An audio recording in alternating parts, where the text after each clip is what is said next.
Now is it time to impeach Barack Hussein Obama?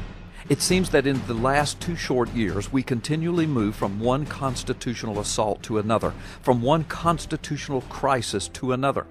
Now Barack Hussein Obama has made a unilateral and clearly unconstitutional decision to commit an act of war upon the sovereign nation of Libya without congressional authority.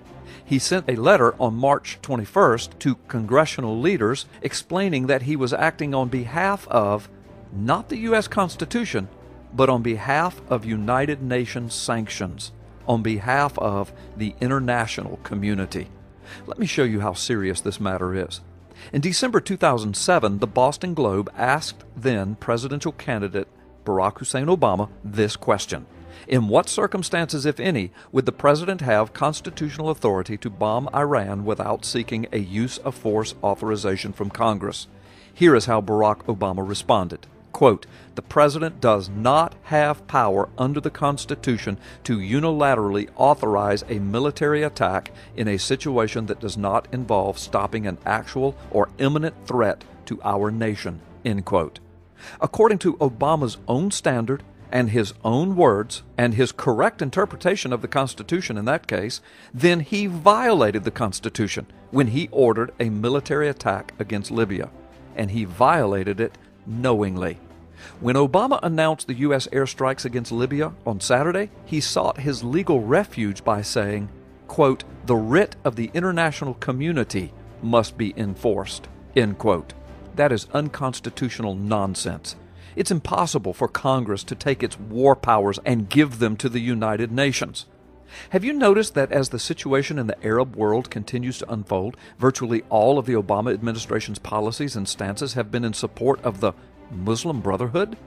Whether it's been in Iran, Egypt, Tunisia, Yemen, or Libya, the words and the actions of this administration seem to favor the Muslim Brotherhood every time. I wonder why. Well, the truth is that there are some very powerful people who may be sympathetic to the Muslim Brotherhood who are members of the Barack Obama administration.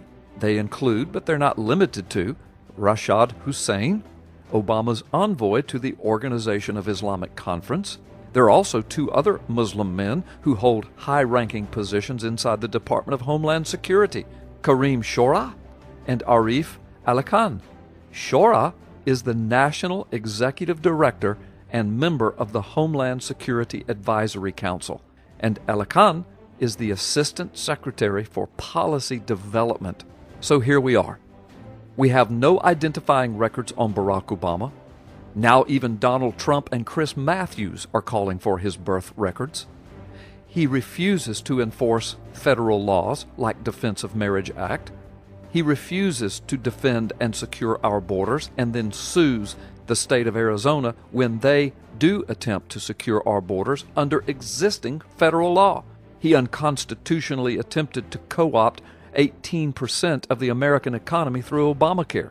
Now federal Judge Vinson has declared the whole thing unconstitutional. He unconstitutionally co-opted corporate and financial America through the bailouts. He unconstitutionally now is committing military assets in a war of aggression without congressional approval, and admitted that he has done this, not upholding the Constitution, but rather upholding a United Nations edict.